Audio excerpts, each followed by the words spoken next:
welcome back to the channel, everybody. How's it going? Hope you're all doing well. As you can tell, we're actually not in a game today. We're taking a look at the Battlefront 2 community transmission for August, which just came out a couple of hours ago. It came out today. Should be posted tomorrow, though. At the time of recording, it's going to be posted. What is it tomorrow? Tomorrow's Wednesday, so it's going to be posted on Wednesday for you guys. I'm recording this on Tuesday when it first came out.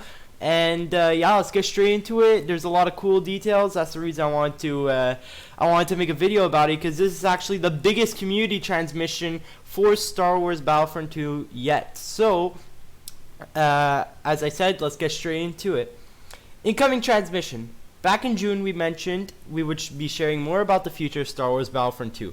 Time doesn't stand still, and today we have a host of details for you. What's coming this month and beyond. A look at what's coming in 2019. So, right here, this is all coming in August, what I'm going to read until I say September probably, and fall, or whatever it is. Anyway, this is going to be for August. So, Venator and Dreadnought changes. August kicks off with both the Separatist Dreadnought and Republic Venator becoming playable in Heroes vs. Villains. Since the release of Capital Supremacy, this edition has been highly requested, and we're incredibly happy to be adding them to our rotation. Thank God. Honestly, when you're playing in Capital Supremacy on the ship phase, it just feels like it should be in Heroes vs. Villains. It's a perfect map for it. So basically, we're getting them for both obviously the Clone Wars. So in Heroes vs. Villains, you can now play as any hero that you want inside of either ship, depending on which map you're on, and I can't wait. We've taken areas within both capital ships and turned them into playable locations that we believe will be great for the small scale hero gameplay. Thank God. Next, capital ship interior changes. This is really interesting because I already seen a video about what's changing in this update, and this is really interesting. So, after watching discussions around Capital Supremacy, and in particular the Capital Ship phase, we've made some changes to the interiors of both Capital ships. The assault on the Capital ship will continue to have two sub-phases, but both are evolving. Once you've reached the enemy ship, you have 5 minutes to destroy it before the action returns to the ground. In order to destroy the ship, you must first capture one of the two available command posts located on the ship. If you succeed in that, your team will gain an additional 5 minutes and be able to fire on the enemy target. That is really cool, because that means that now, once you board the ship, you have 5 minutes. In those 5 minutes, you only have to capture one of the two command posts that are located on the ship.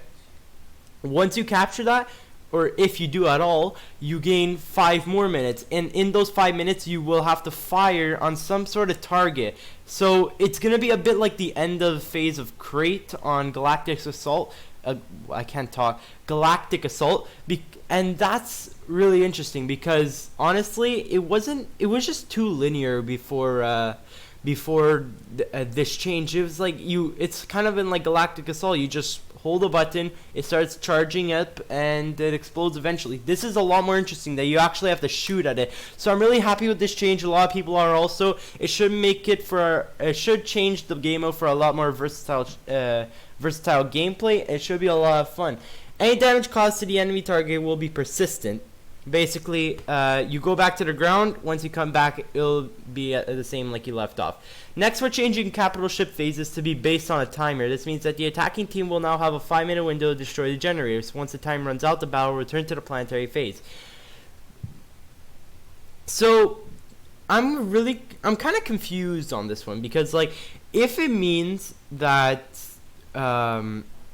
these phases will now be each 5 minutes, will that mean that boarding the ship on the ground won't do anything for you up on the ship phase? Because then there's just no point in boarding those ships. I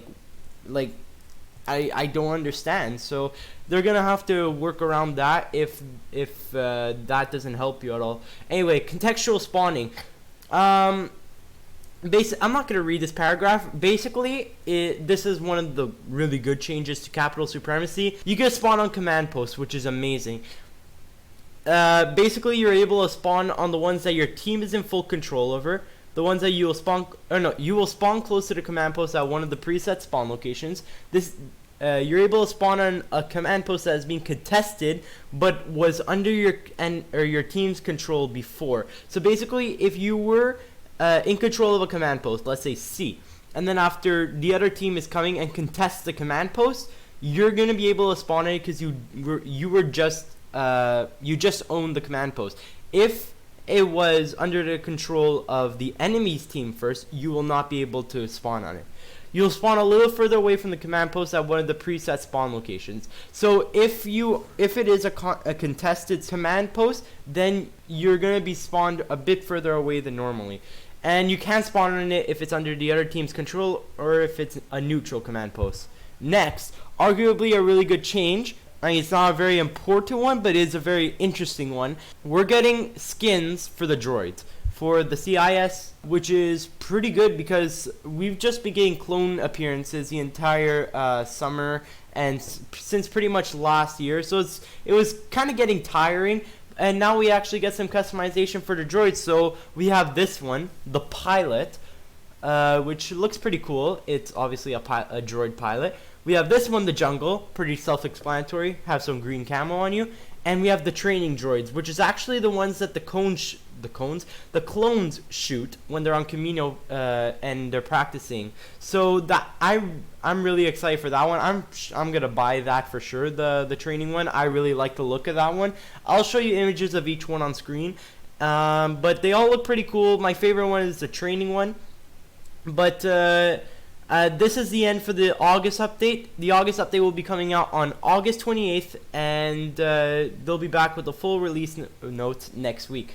So, now that that's August, are you really telling me that there's not going to be any support for the rest of 2019 or next year? That's impossible. Like, what happened to Felucia? Well, I'm happy to say it, but Felucia is coming out in September. Oh my god. Okay, so let me read the paragraph.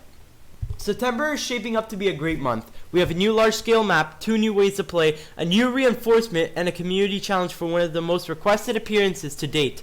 We're still a month away from release, but we're currently targeting a deployment date of September 25th. Here's what we have planned for September. So basically, we're getting Felucia, which is the large-scale map, 2 new ways to play, which is PvE. I'm surprised that we're getting 2 modes, not 1. We'll see. We'll check that out in a bit. A new reinforcement, which is interesting because you know what we saw at the beginning? Yeah, we saw clone Commandos. Is that what the new reinforcement is? I think it is. And a community challenge for one of the most requested appearances to date. That's gonna be a lot of fun. The Leia community challenge was a lot of fun to play. And it gave you a sense of pride once once the community ended up getting the skin. But if it's a really requested appearance, I'm actually thinking that it's either Farm Boy Luke or Stormtrooper Luke. I'm really excited because I'm pretty sure it's going to be one of those because everybody's been requesting those, so I'm really excited now. Anyway, the Separatist invasion of Felucia. This is about Felucia now. Which is coming out in September. The Separatist invasion of Felucia is nearing its end. With only a single powerful vehicle left to cover the evacuation of Felucian farming community, the clones struggled to maintain their last line of defense long enough for the Republic transport to collect a large cache of valuable medicinal plants from the village. As the droids advance towards the clones' positions, the squad chooses to go on offense, destroying the dreadnought responsible for the attack. However, the droids have a plan of their own. Ensure the Republic can't escape with the plants by bringing down their Venator. Similar to the other capital supremacy maps, Felucia is broken up into multiple areas with a set theme for each command post. Themes range from the traditional Felucian farm, a cave that used to be inhabited by an indigenous rancor, or the remnants of the mighty Sarlacc. Felucia has been built from the ground up with capital supremacy in mind, and is shaping up to be one of the best looking plants we built to date. If we may say so ourselves, and while we've been having a ton of fun during our internal playtest on it, we're eagerly awaiting your arrival. Oh my god. Okay, so similar to each of the capital supremacy maps, each command post will have a theme, but I'm actually really excited for this because one of the themes will be a Felucian farm, like it was in the Clone Wars, so I'm really excited for that. And also an indigenous rancor cave, which That's going to be a lot of fun also. I'm really excited for Felucia. I hope you guys are too.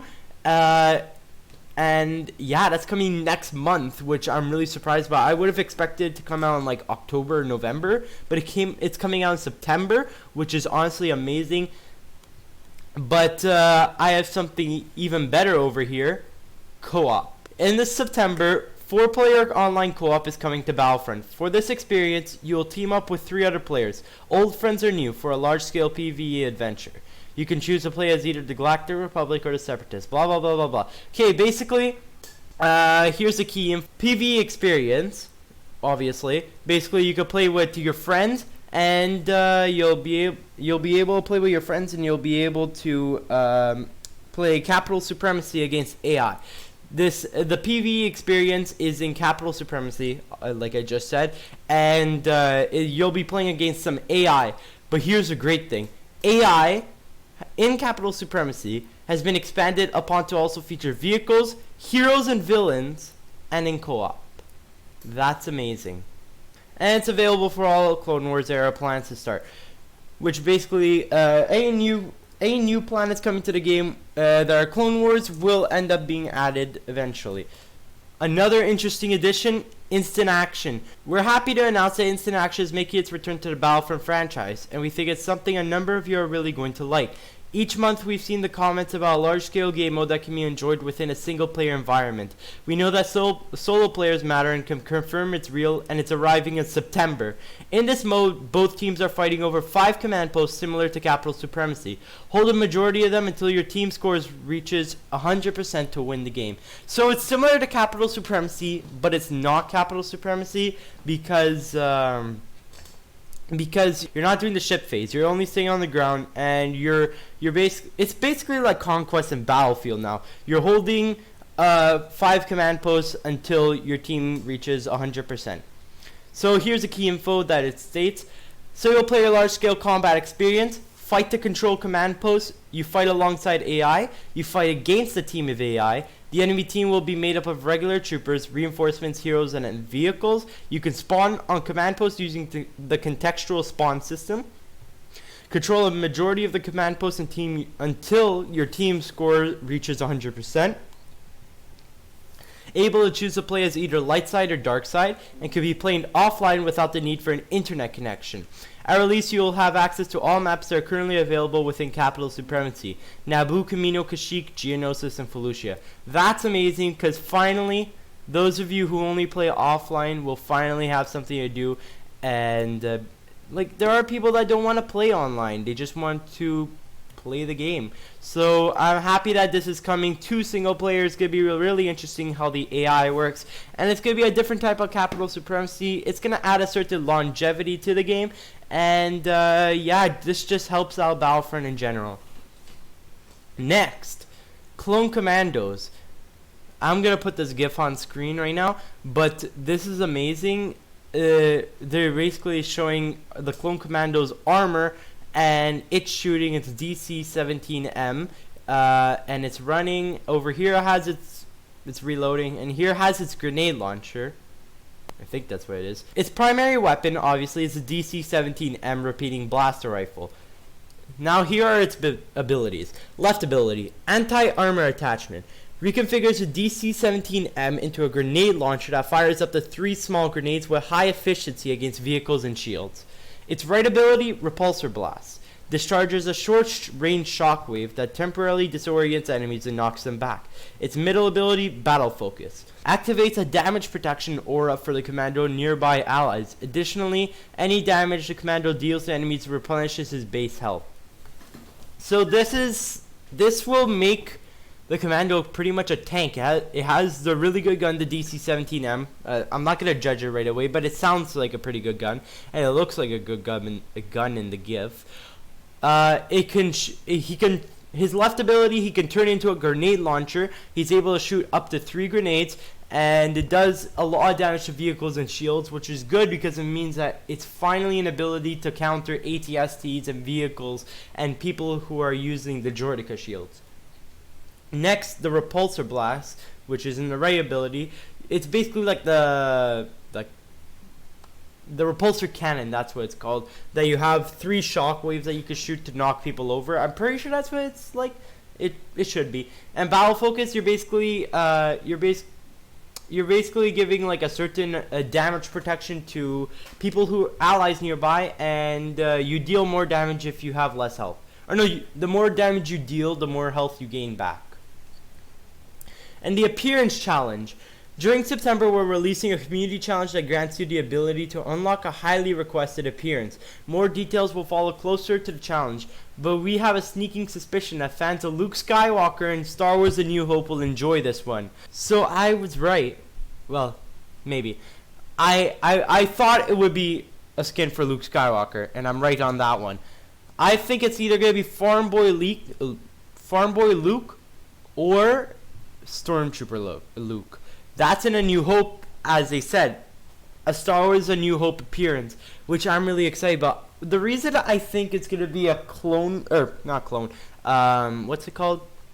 The reason I think it's going to be the Stormtrooper appearance more than the Farm Boy Luke is because in Battlefront 2015, we got promised that skin and we never ended up getting it. So I'm pretty sure we're going to end up getting it. And yeah, that's...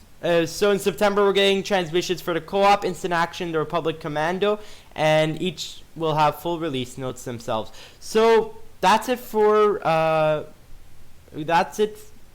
this update and the September update. So what's coming after September? Are we just like not going to be supported anymore in Battlefront, or are they going to make a new game, or what's going to happen? Well, it seems like that's not the case. We're getting content even after September. Onwards, this is what it says. As we move through the remainder of the year, we'll have new reinforcements, appearances, and a brand new front menu system which allows you to play the era of your choosing. We'll also be working towards the release of content inspired by Star Wars Rise of Skywalker. While we don't want to go into exact specifics, no spoilers, we can confirm that we will be building a new planet and some new reinforcements based on the conclusion to the galaxy-spanning Skywalker saga. We'll be back with more details on each of the above as we get closer to their release. The next few months are an exciting time for the game, and we're incredibly grateful that you've chosen to come on this journey with us. We can't wait to experience more Star Wars Battlefront 2 with you. Well, this is amazing news because basically we're getting, well, after September, we're getting a new planet, 2 new reinforcements, a new menu system to choose your era. That's amazing because 2 reinforcements from the Rise of Skywalker. What can we take from that? What can we guess? What can we guess that would probably be the two reinforcements? Honestly, I have no clue what it will be for Resistance, but if we do look at the trailer, maybe it's going to be one of those red Sith troopers or whatever they're called for the First Order. That's what I think it's going to be for the First Order. I have no clue what it's going to be for the Resistance, but if we do get those red Sith troopers, I would honestly be so happy. That would be an amazing change. So this is an image of the roadmap update, and yeah, I'll be leaving a link down below to this transmission. And besides that, that's all for today. Thank you guys so much for watching. That's all I'm gonna have for today. I hope you guys enjoyed the video, and I hope you go and check out this for yourself, because I didn't really read through everything. I just kind of summed up everything. But yeah, make sure to go and read it yourself. Make sure to, if you don't have the game, make sure to go and buy Battlefront. I mean, you could find it really cheap anywhere you go. For a game that's getting this amount of content, it's honestly amazing the prices you could find it for. So once again, thank you guys so much for watching. I hope you have an amazing day. Make sure to hit that like button if you did enjoy this video, and if you do want to keep on seeing videos like these, update videos and game videos or gaming videos. And yeah, make sure to subscribe to the channel if you want to keep up on everything on my channel, or about everything on my channel. And I hope to see you guys in my next video. Make sure to go and check out my other Let's Plays and leave a like on all of them. I really need them. Once again, thank you guys so much for watching. I'll see you guys when I see you guys.